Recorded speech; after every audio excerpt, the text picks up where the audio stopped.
आज से क्लास में हम लोग अपने क्लास 7 के हिस्ट्री में एक और नया चैप्टर शुरुआत करने जा रहे हैं। चैप्टर का नाम है रूलर्स एंड बिल्डिंग्स। इसके पहले हम लोगों ने अपने 4 चैप्टर्स को कंप्लीट कर रखा है, चैप्टर नंबर 1, 2, 3 एंड 4।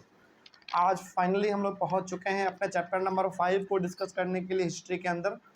चैप्टर का नाम बहुत सिंपल है, रूलर्स एंड बिल्डिंग्स। देखिए, इस चैप्टर में आगे बढ़ने से पहले आप ये समझो कि इसके अंदर हम लोग पढ़ेंगे क्या।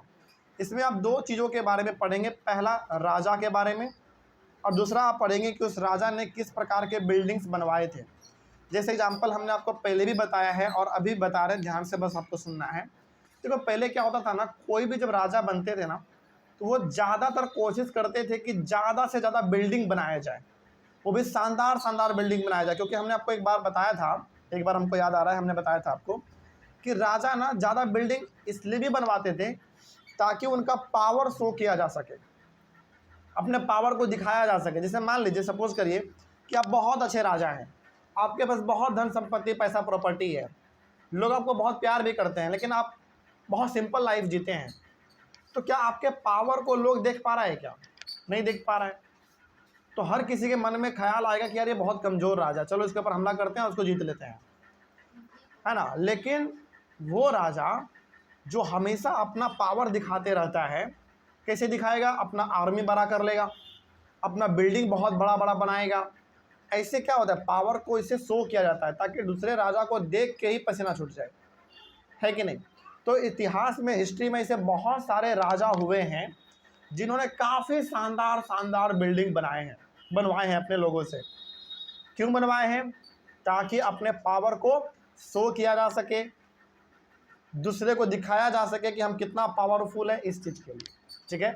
तो हम लोग इस चैप्टर में वही पढ़ेंगे कि किस राजा ने किस प्रकार के बिल्डिंग को बनवाया, कब बनवाया, उसको बनाने में क्या इस्तेमाल हुआ, है ना, कितना पैसा खर्च हुआ, A to Z चीज़ हम लोग इसमें पढ़ने वाले हैं। अच्छा, यदि 1-2 एग्जाम्पल यदि हम लोग बात करें तो आपका ताजमहल, ठीक है। उसी प्रकार से यदि मैं और बात करूं, हवा महल, फिर से कुतुब मीनार, है ना, फिर से आप और ले लो रेड फोर्ट।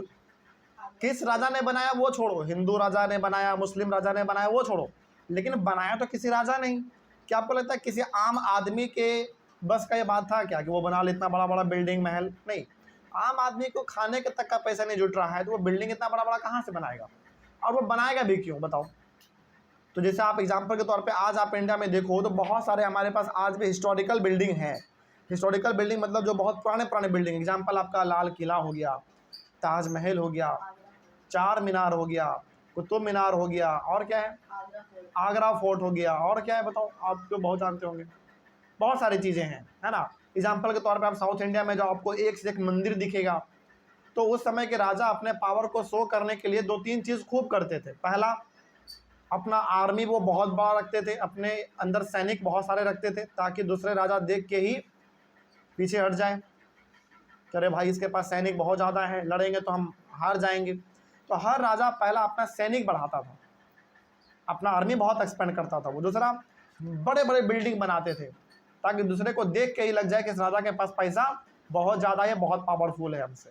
अब तीसरा चीज़ जो राजा करता था वो मंदिर। यदि वो हिंदू राजा है तो महान महान मंदिर बनवाते थे, और यदि वो मुस्लिम राजा है तो फिर वो बड़े बड़े मस्जिद ये सब बनवाते थे, ठीक है ना। वो भी दिखाता है कि उस राजा को केवल पावर शो करने से मतलब नहीं है, बल्कि उस राजा को अपने धर्म से भी मतलब है, अपने देवी देवताओं से भी उनको मतलब है। जैसे आप आज एग्जाम्पल के तौर पे आप चले जाओ साउथ इंडिया, खास करके साउथ इंडिया में एक स्टेट आपका तमिलनाडु, वहाँ पे इतना भयंकर भयंकर मंदिर है, इतना शानदार शानदार मंदिर है, जिसके बारे में आप पढ़ोगे तो सारे मंदिरों को राजा नहीं बनवाए हैं, है ना। तो वही सब चीज़ों के बारे में हम लोग इस चैप्टर के अंदर में पढ़ेंगे कि किस प्रकार के राजाओं ने कौन सा मंदिर बनवाया, कौन सा बिल्डिंग बनवाया, कब बनवाया, क्यों बनवाया, उसके पीछे का क्या मोटिव था, है ना। A to Z चीज़ हम लोग इसमें डिस्कस करने वाला है। तो आइए शुरुआत करते हैं अपने चैप्टर का। पहले तो इंट्रोडक्शन समझ लेते हैं, 3 पॉइंट है, फिर आगे बढ़ेंगे हम लोग। देखो, between the 8th and 18th century, 8th century से लेकर 18th सेंचुरी, इसका मतलब बीच में कितने साल का बात हो गया हमारा?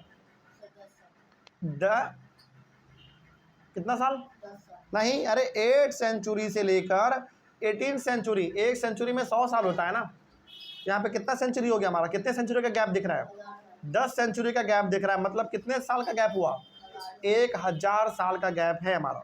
तो 8 सेंचुरी से लेकर 18 सेंचुरी तक का यदि हम बात करें, इसका मतलब हुआ 1000 साल के बीच का यदि हम बात करें, तो Kings and there officers built 2 kinds of structures. तो आप यदि इंडिया के हिस्ट्री को उलट के देखेंगे तो आपको पता चलेगा कि 8 सेंचुरी से लेकर 18 सेंचुरी के बीच में जो भी राजा हुए हैं उन्होंने 2 प्रकार के स्ट्रक्चर खूब बनाए हैं। स्ट्रक्चर मतलब बिल्डिंग, 2 प्रकार के बहुत सारे बनाए हैं उन्होंने, मतलब 2 प्रकार के बिल्डिंग कई सारे बनाए हैं उन्होंने।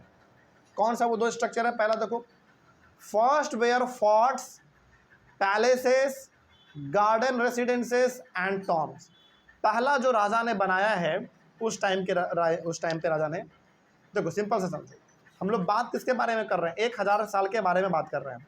कहाँ से कहाँ, 8 सेंचुरी से लेकर 18 सेंचुरी के बीच का बात कर रहे हैं हम। तो इस बीच में कई सारे राजा हिंदू भी हुए हैं, कई सारे राजा मुस्लिम भी हुए हैं, मतलब कई सारे राजा हिंदू थे और कई सारे राजे मुस्लिम भी थे। तो इन सभी ने जो पहला स्ट्रक्चर बनाया है, पहला जो बिल्डिंग इन्होंने बनाया है, वो क्या क्या बनाया है, फोर्ट, यानी कि जितने भी बड़े बड़े किले आपको दिखते हैं, किला बहुत बड़ा बड़ा, वो इसी टाइम पे बना है। पैलेसेस, बहुत बड़े बड़े जो महल आपको आज दिखते हैं, वो इसी टाइम पे बना है।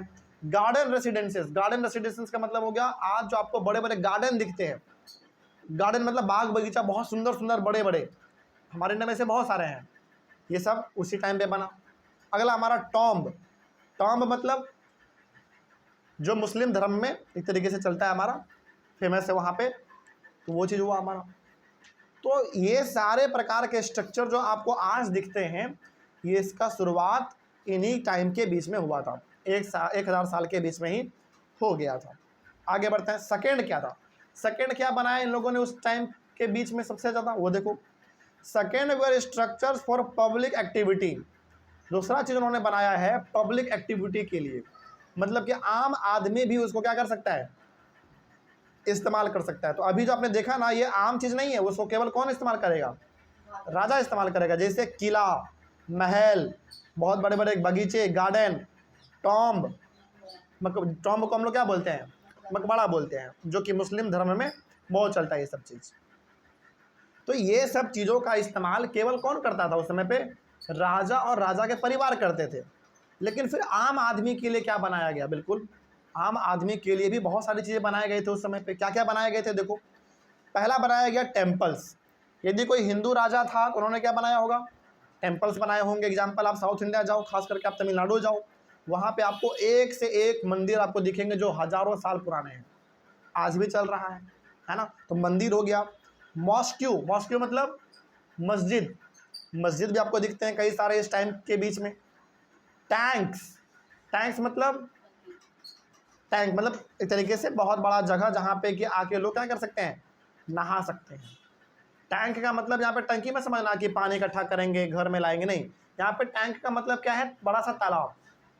राजा तालाब भी खुदवाते थे ताकि आम आदमी आके उसमें क्या कर सके, स्नान वगैरह कर सके, यदि कोई फेस्टिवल वगैरह है तो। जैसे हमारे हिंदू परंपरा में क्या है, यदि कोई फेस्टिवल हम लोग मनाते हैं, जैसे एग्जाम्पल आपका छठ पूजा हो गया, तो हम लोग गंगा नहाने जाते हैं, है ना। तो वही चीज़ यहाँ पे भी था कि स्पेशल ओकेजन में जब आपको नहाने का मन करे कोई पर्व त्यौहार पे, तो आप टैंक में जाके नहा सकते हैं, मतलब तालाब में जाके नहा सकते हैं। कुआं, राजा लोग कुआं भी खुदवाते थे ताकि आम आदमी को उसका सुविधा मिल सके, पानी वो इजीली ले सके। उसके बाद बाजार, बाजार भी राजा ही इस्टेब्लिश करवाता था, एक जगह डिसाइड किया जाता था राजा के द्वारा कि इस जगह पे बाजार लगेगा और सारे आदमी को जो खरीदना होगा वो यहीं पे आके खरीदेगा। समझ में आया पूरा कहानी। तो इस तरीके से हमारा पूरा का पूरा सिस्टम उस समय पे चलता था। तो कहने का मतलब ये हुआ कि 8 सेंचुरी से लेकर 18 सेंचुरी के बीच में जो आप देख रहे हैं 1000 साल का गैप है, इस 1000 साल के बीच में 2 प्रकार के स्ट्रक्चर बनाए गए हैं। पहला वो बनाया गया जो राजा खुद के लिए इस्तेमाल करेगा, राजा और राजा के परिवार लोग इस्तेमाल करेंगे, जिसमें आम आदमी का कोई एंट्री नहीं होगा। और दूसरा राजा ने वैसा चीज़ बनवाया राजा ने जिसको कि आम आदमी भी इस्तेमाल कर सकता है, ठीक है। तो जो केवल राजा इस्तेमाल करेंगे उसमें क्या क्या था हमारा, फोर्ट, पैलेसेस, गार्डन रेसिडेंसेस और टॉम, ये सब हो गया हमारा। आम आदमी के लिए राजा ने क्या बनाया? मंदिर, मस्जिद, तालाब, कुआं, बाजार, ये सब बना दिया ताकि आम आदमी भी इसका बेनिफिट उठा सके। कोई दिक्कत नहीं इसमें समझने में, समझ में आ रहा है सबको? चलिए आगे बात करते हैं हम लोग। Next, engineering skills and construction. अब जरा आप इसको समझो कि उस समय पे जो भी चीज़ बनाए जाते थे उसमें किस प्रकार का इंजीनियरिंग स्किल इस्तेमाल होता था। जैसे आप आज देखोगे, आज आपको एक बिल्डिंग बनाना हो या फिर आपको एक अपार्टमेंट बनाना हो, रोड बनाना हो, पुल बनाना हो, ब्रिज, आपको आज कुछ भी बनाना हो तो आपको किसका सहारा लेना पड़ता है? इंजीनियर का, क्योंकि उनको पता है कि कौन सा चीज़ कैसे बनता है, उसको स्किल है, उसको आइडिया है। तो उस समय पे भी क्या नहीं रहा होगा इस प्रकार का आइडिया? जैसे आप आज भी देखोगे तो कई सारे बिल्डिंग ऐसे हैं जो उस समय में बनाए गए हैं, आज चल रहा है, आज तक चल रहा है। इसका मतलब जो उसमें कलाकारी इस्तेमाल हुआ है, जो इंजीनियरिंग स्किल उसमें इस्तेमाल हुआ है, वो तो और भी अच्छा इस्तेमाल हुआ है। आज के टाइम पे आप देखो, आज पुल बना, न्यूज आता है कि अगले साल ही वो गिर गया। अभी तो देखा ना अपने बिहार में 2-3 पुल अचानक गिर गया हमारा। अभी तो फिलहाल में जो गिरा है पुल हमारे भागलपुर में गिर गया है। बिहार के अंदर बात करें हम लोग तो बिहार के अंदर एक छोटा सा जिला है, छोटा नहीं है, बहुत अच्छा इंपॉर्टेंट है। तो बिहार के अंदर एक जिला आपका भागलपुर, वो पुल भागलपुर में वो पुल अभी बन ही रहा था और बनते बनते वो पुल गिर गया। सोचो, मतलब वो तो सही हुआ कि बनते बनते गिर गया, यदि चालू होने के बाद गिरता तो कितना आदमी का नुकसान होता है कि नहीं? किसी इंसान का नुकसान नहीं हुआ उसमें, वो ठीक है, लेकिन गिर तो गया ना पुल। तो आज के टाइम पे जो इंजीनियरिंग स्किल है वो बहुत कमज़ोर है।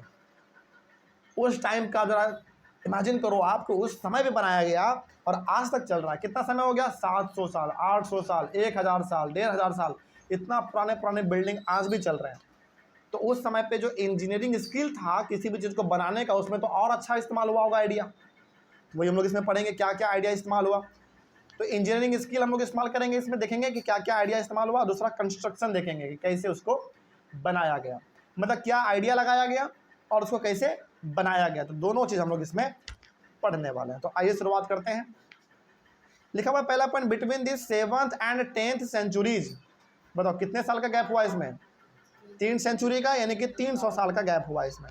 तो 7th सेंचुरी से लेकर 10th सेंचुरी तक का यदि हम बात करें तो centuries architects started adding more rooms, doors and windows to buildings. अब देखो होता क्या था, 7th सेंचुरी के पहले जो बिल्डिंग वगैरह बनते थे ना, वो बहुत सिंपल होते थे। बहुत सिंपल मतलब बहुत सिंपल। उसमें ज़्यादा रूम भी नहीं होता था, ज़्यादा खिड़की नहीं होता था, ज़्यादा दरवाज़ा नहीं होता था। सिंपल सा छोटा सा रूम बनाया, एक दरवाज़ा बना दिया, बस इतना ही। लेकिन जैसे जैसे समय बीता, हम लोग 7th सेंचुरी से लेकर 10th सेंचुरी के बीच में यदि हम बात करें तो इन 300 साल के बीच में ये देखने को मिला कि जो बिल्डिंग अब बन रहे हैं उस बिल्डिंग में रूम क्या हो रहा है? ज़्यादा ऐड किया जा रहा है, खिड़की ज़्यादा बनाए जा रहे हैं, दरवाजे ज़्यादा ऐड किए जा रहे हैं। पहले ऐसा था? बिल्कुल भी नहीं। आज भी आप देखोगे तो कोई भी आप बिल्डिंग बनाते हैं या फिर कोई भी आप अपार्टमेंट बनाते हैं तो एक रूम में एक गेट तो पक्का होता है, एक मिनिमम एक खिड़की तो होता ही है। कई लोग तो 2 भी खिड़की ले लेते हैं एक रूम में, है कि नहीं? तो आज के टाइम पे जो आप देख रहे हैं ये चीज़, इसका शुरुआत क्या आज हुआ है? नहीं, आज से नहीं, बल्कि 7th सेंचुरी से लेकर 10th सेंचुरी के बीच में ही हो चुका था, जिसको हम लोग आज तक फॉलो करते हैं, है कि नहीं? तो 7th सेंचुरी के पहले जो बिल्डिंग वगैरह बनते थे उसमें उतना रूम भी नहीं होता था, उसमें उतना दरवाज़ा और खिड़की कुछ नहीं होता था। लेकिन 7th सेंचुरी से लेकर 10th सेंचुरी के बीच में जो आपका टाइम पीरियड है 300 साल का, उसमें बहुत तरक्की देखने को मिला। ज़्यादा रूम ऐड किए जा रहे हैं बिल्डिंग्स में, ज़्यादा खिड़की ऐड किया जा रहा है, ज़्यादा दरवाज़ा ऐड किया जा रहा है। तो बताओ ये अच्छा चीज़ था या ख़राब था? अच्छा चीज़ था, इम्प्रूवमेंट दिख रहा है हमको इसमें। आगे, roofs, doors and Windows were made by placing a horizontal beam across 2 vertical columns. Example, छत, जैसे आज आप छत देखोगे तो हम लोग छत सीमेंट का बनाते हैं। उस समय पे छत सीमेंट का तो नहीं बनता था, लेकिन हम लोग छत के ऊपर कुछ ऐसा डालते थे कि जल्दी कोई चीज़ ऊपर से नीचे ना गिर सके। ठीक, मतलब बिल्कुल हॉरिजॉन्टल हम लोग कुछ लेयर उसमें डाल देते थे। जैसे मान लीजिए सपोज करिए कि हमने घर बनाया और छत पे हमने क्या दे दिया, बहुत बड़ा लकड़ी का टुकड़ा रख दिया काट के। वो हमारा किसका काम करेगा? छत का काम करेगा, वो होल्डिंग का काम करेगा। जैसे आज आप बिल्डिंग बनाते हैं तो छत आपका किस चीज़ का बना होता है, सीमेंट का, बालू का, गिट्टी वगैरह सब हम लोग उसमें ऐड करते हैं, तो आपका छत आज बन जाता है आराम से। उस समय पे तो हमारे पास ये सब चीज़ नहीं था, तो हम लोग जो छत बनाते थे उस समय पे दीवार हमने बनाया और उसके ऊपर हमने क्या कर दिया, लकड़ी के बहुत बड़े बड़े प्लाई हमने रख दिया उसके ऊपर, या फिर कुछ ऐसा रखते थे जिससे हमारा छत का वो काम कर दे। ठीक, उसके बाद दरवाज़ा और विंडो, इसमें हमने इस्तेमाल किया हॉरिजॉन्टल के साथ साथ वर्टिकल कॉलम, मतलब दो प्रकार का लकड़ी, एक लकड़ी जो बिल्कुल सीधा खड़ा रहेगा और दूसरा लकड़ी जो लेटा हुआ रहेगा। आज भी आप देखो, कोई भी आप दरवाज़ा बनाते हैं या फिर कोई भी आप गेट बनाते हैं तो आप उसमें लकड़ी दोनों तरफ से लगाते हैं, खड़ा भी और लेटा हुआ भी। आपके पीछे खिड़की देखो उसको ध्यान से, उसमें आप देखोगे तो दो साइड लकड़ी बिल्कुल वर्टिकल है, बिल्कुल सीधा खड़ा है, और ऊपर और नीचे आप देखोगे तो कैसा है, लकड़ी हॉरिजॉन्टल है। तो इस प्रकार का डिजाइनिंग उस समय पे स्टार्ट हुआ और आज तक हम लोग इसको फॉलो करते हैं। अच्छा, ऐसा क्यों करते हैं? क्या केवल एक साइड से काम नहीं चलेगा हमारा? चल तो जाएगा लेकिन मजबूती उसको नहीं मिल पाएगा। तो छत के ऊपर एक अलग प्रकार का मटेरियल डाल देना ताकि वो छत का काम करे। दरवाज़ा हो या फिर खिड़की, उसमें दो प्रकार का लकड़ी इस्तेमाल करना, एक वर्टिकल यानी कि सीधा खड़ा और हॉरिजॉन्टल यानी कि लेटा हुआ लकड़ी। इस प्रकार का डिजाइनिंग हम लोगों को उस समय पे ही सीखने को मिल गया था। तो यहाँ पे आप ज़रा आइडिया देखो कि किस प्रकार का इंजीनियरिंग स्किल उस समय पे इस्तेमाल किया जा रहा है, जिसको हम लोगों ने आज तक फॉलो किया है और आगे भी फॉलो करेंगे जब तक कुछ नया बदलाव नहीं आ जाता। ठीक है, आगे this style of architecture is called trabeate और कॉर्बेल्ड। इस प्रकार के स्टाइल को हम लोग क्या बोलते हैं? ट्रेबिट बोल दो आप, ट्रेबिट, या फिर आप इसको कॉर्बेल्ड भी कह दो। तो ट्रेबिट और कॉर्बेल्ड का मतलब सिंपल सा है कि आप इसमें क्या करते हो, बेसिकली लकड़ी सीधा भी इस्तेमाल करते हैं और लकड़ी लेटा हुआ भी आप इस्तेमाल करते हैं। तो इस प्रकार के स्ट्रक्चर को हम लोग कहते हैं कॉर्बेल्ड, या फिर आप इसको ट्रेबिट भी कह सकते हैं। तो आपके घरों में जो दरवाज़ा है, चलो घर का छोड़ो, अपने क्लास का देखो आप, ये गेट है आपका, बगल में आपका खिड़की है, क्या इसमें आपको दिख रहा है दो आपका लकड़ी बिल्कुल सीधा खड़ा है और दो लकड़ी आपका खिड़की के ऊपर, एक ऊपर और एक नीचे खिड़की है, मतलब खिड़की के ऊपर एक ऊपर लकड़ी है और एक नीचे लकड़ी है। इस प्रकार के पैटर्न को, इस प्रकार के स्टाइल को आप क्या बोलोगे? कॉर्बेल्ड, या फिर आप इसको ट्रेबिट भी बोल सकते हैं। ठीक है, ये चीज़ उस समय पे चालू हुआ और आज तक चल रहा है और आगे भी चलेगा। आगे बढ़ते हैं, थोड़ा सा और आगे हम लोग बढ़ते हैं। बिटवीन 8 एंड 13 सेंचुरीज, ये बात हुआ हमारा 7 से लेकर 10 सेंचुरी। अब हम लोग बात करेंगे 8 से लेकर 13 सेंचुरी। इसमें क्या देखने को मिला? देखो, the trabeate style was use in the construction of temples, mosques and tombs. TOMBS कर लीजिएगा। ठीक है, देखो हुआ क्या, अभी तक ये जो ट्रेबिट है या फिर जो कॉर्बेल्ड स्टाइल है, इसका इस्तेमाल हम लोग कहाँ कर रहे थे? अपने केवल घरों में कर रहे थे। लेकिन अब इसका इस्तेमाल, इस प्रकार के खिड़की का, इस प्रकार के दरवाजे का इस्तेमाल हम लोग अब मंदिरों में करने लगे, मस्जिदों में करने लगे, और यहाँ तक के टॉम्ब यानी कि मकबरे में भी हमने इसका इस्तेमाल करना चालू कर दिया। मतलब आप यहाँ पे ये समझ पा रहे हैं कि जो स्टाइल हम लोगों को अच्छा लगा खिड़की बनाने के लिए, गेट बनाने के लिए, उसको हमने हर जगह पे अप्लाई कर दिया। चाहे मेरा घर हो, चाहे मेरा मस्जिद हो, मंदिर हो, मकबरा हो, कुछ भी हो, हर जगह पे हमने उसको अप्लाई कर दिया। और आज भी जब आप अपार्टमेंट वगैरह कुछ भी बनाते हैं तो इसी प्रकार का बनता है कि नहीं? बस लकड़ी के जगह पे अब क्या इस्तेमाल होने लगा? आपका आयरन, एल्यूमिनियम, लेकिन पहले तो लकड़ी ही इस्तेमाल होता होगा। आगे बढ़ते हैं। Two technological and stylistic developments are noticeable from the 12th century. 12th century के बाद दो प्रकार के टेक्नोलॉजी और आप उसको कह सकते हैं स्टाइल देखने को हमको ज़्यादा मिलता है। मतलब 12th सेंचुरी के बाद दो प्रकार के आपको बदलाव ज़्यादा दिखते हैं। क्या दिखता है दो प्रकार का बदलाव? एकदम ध्यान से इसको समझना। पहला, first, the weight of the super structure above the doors and Windows was sometimes carried by arches. अच्छा, आपने कभी देखा है वो चीज़, जब आप मंदिरों में जाओगे, कई सारे मंदिरों में जो गेट होते हैं या फिर जो उसका एंट्री होता है वो आर्क के शेप का होता है। आर्क का मतलब बिल्कुल गोल होता है ऊपर से। है ना। जैसे ज़्यादातर मंदिरों में तो बिल्कुल वो फ्लैट होता है गेट उसका, लेकिन कई सारे मंदिरों में आप देखोगे कि ऊपर से गोल होगा वो, है ना। ऊपर से कैसा होगा, गोल होगा, सर्कल के टाइप का, सेमी सर्कल आप उसको बोल सकते हैं, आधा सर्कल। तो पहला बदलाव देखने को ये मिला कि the weight of the super structure above the doors, दरवाजे के ऊपर क्या है, भारी भरकम वजन है, दरवाजे के ऊपर भारी भरकम वजन है। तो उसको होल्ड करने के लिए दरवाजे को कैसा बनाया गया, मतलब जो एंट्री गेट है हमारा उसको बनाया गया आर्क के फॉर्म का, मतलब गोल बनाया गया, सेमी सर्कल के टाइप का, ताकि वो उतने भारी भरकम चीज़ों को होल्ड कर सके। अच्छा, ये आर्क का स्ट्रक्चर जो है एंट्री गेट आपको ज़्यादातर कहाँ पे देखने को मिलता है पता है, कुछ मंदिरों में भी दिख जाता है, ज़्यादातर आपको ये दिखता है मस्जिद में। मस्जिद में आप जाओगे तो आप देखोगे कि वहाँ का जो एंट्री गेट होता है मस्जिद के अंदर, वो आर्क के शेप का होता है, मतलब कि उसका जो दरवाज़ा होगा वो बिल्कुल कैसा होगा, गोल होता है। समझ रही है बात, ऊपर से कैसा होगा, गोल होगा। गोल क्यों बनाया गया, ताकि ऊपर का जो पूरा भार है दरवाजे के ऊपर, ईटा का, सीमेंट का, बालू का, जो भी है, उसके भार को वो सह सके, मैनेज कर सके। ठीक है, आगे तो इस प्रकार का जो स्ट्रक्चर आप देखते हैं आज, दरवाज़ा बिल्कुल ऊपर से गोल बनाना है, सेमी सर्कल टाइप का, ये आज का स्टाइल नहीं है, ये बहुत पहले का स्टाइल है, 12वीं सेंचुरी से चल रहा है। This architectural form was called arcuate, इस प्रकार के स्टाइल को हम लोग क्या बोलते हैं, आर्कवेट बोलते हैं। तो कई आपसे पूछे कि बताओ ये आर्कवेट क्या होता है, तो सिंपल से बताना है कि आर्कवेट एक ऐसा स्टाइल है, एक ऐसा स्ट्रक्चर है जिसमें जो हमारा एंट्री गेट होता है ना, वो कैसा होता है, आर्क के फॉर्म का होता है। आर्क का मतलब बिल्कुल सेमी सर्कल के टाइप का, समझ आ रही है बात, मतलब थोड़ा सा कैसा होगा, सेमी सर्कल का टाइप का होगा, समझ आ रही है बात, कोई दिक्कत इसमें। तो ये स्टाइल उस समय पे ज़्यादा आपको देखने को मिला। तो बहुत सारे घरों में, बहुत सारे मंदिर, मस्जिद, टॉम्ब, बहुत सारे जगहों पर आर्क के शेप का एंट्री गेट बनाया जाने लगा, आर्क के शेप का, मतलब सेमी सर्कल का।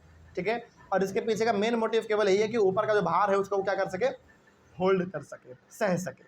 ठीक है,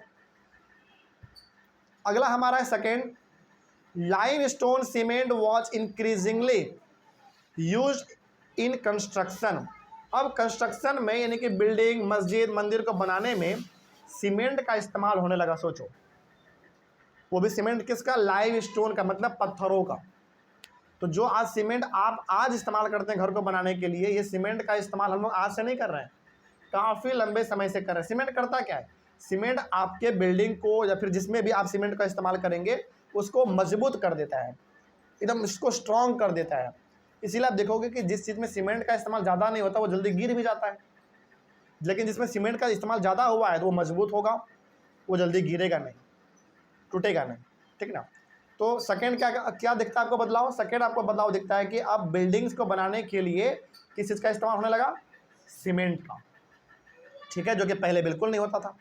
आगे बात करते हैं, this was very high quality cement, और ये काफ़ी हाई क्वालिटी का सीमेंट होता था, which when mixed with stone chips hardened into concrete. मतलब जब उस सीमेंट को छोटे छोटे पत्थरों के साथ मिला के मिक्स करके जब बिल्डिंग वगैरह में उसको इस्तेमाल किया जाता था तो बिल्कुल हार्ड कॉन्क्रीट बन जाता था, मतलब बिल्कुल हार्ड वो चीज़ बन जाता था। आज भी जब आप घर बिल्डिंग वगैरह बनाते हैं तो आप क्या मिक्स करते हैं, बालू, है ना, सीमेंट, पत्थर, ये सब आप ऐड करते हैं, तब जाकर आपका बिल्डिंग बिल्कुल ठोस बनता है। तो वही चीज़ वहाँ पे भी होता था उस समय पे। This made construction of large structures easier and faster. इससे क्या हुआ, काफ़ी बड़े बड़े बिल्डिंग, मस्जिद, मंदिर, बड़े बड़े चीज़ें जो है वो आसानी से बनने लग गए और मजबूत बनने लग गए, गिरते नहीं थे वो लोग, गिरता नहीं था। समझ में आ गया बात। आज भी आप देखो तो हम लोग आज 20 मंजिला 30 मंजिला बिल्डिंग आराम से बना लेते हैं। क्यों, क्योंकि आप उसमें जो इस्तेमाल कर रहे हैं वो क्या करता है, बिल्डिंग को हार्ड करने का काम करता है, ठोस बनाने का काम करता है। समझ में आ गया बात। तो इस प्रकार के बदलाव, ओवरऑल कहने का मतलब है कि जो चीज़ आप आज बदलाव देखते हैं ये बदलाव बहुत पहले ही हमारा स्टार्ट हो चुका था, बस हम लोग उसको आज फॉलो कर रहे हैं, उसी में नया नया चीज़ हम लोग बस ऐड करते जा रहे हैं। तो आप ज़रा इमेजिन करो कि उस समय पे इंजीनियरिंग स्किल कितना बेहतरीन रहा होगा कि हम लोग उसको आज तक 1000 साल 2000 साल के बाद भी हम लोग आज उसको फॉलो कर रहे हैं। तो बहुत बड़ी बात है ना। और जब तक कुछ नया नहीं निकल जाता तब तक हम लोग उसको इस्तेमाल करते रहेंगे। ठीक है, आगे बढ़ते हैं। अगला टॉपिक है हमारा buildings, temples, mosques and tanks, जिसको हम लोग अपने अगले क्लास में डिस्कस करेंगे। इसमें आप बेसिकली ये पढ़ेंगे कि मंदिर को कैसे बनाते थे, मस्जिद को कैसे बनाते थे और टैंक को कैसे बनाते थे। तो ये हम लोग अपने अगले क्लास में डिस्कस करेंगे। मिलते हैं हम लोग अपने अगले क्लास में। Thank you very much.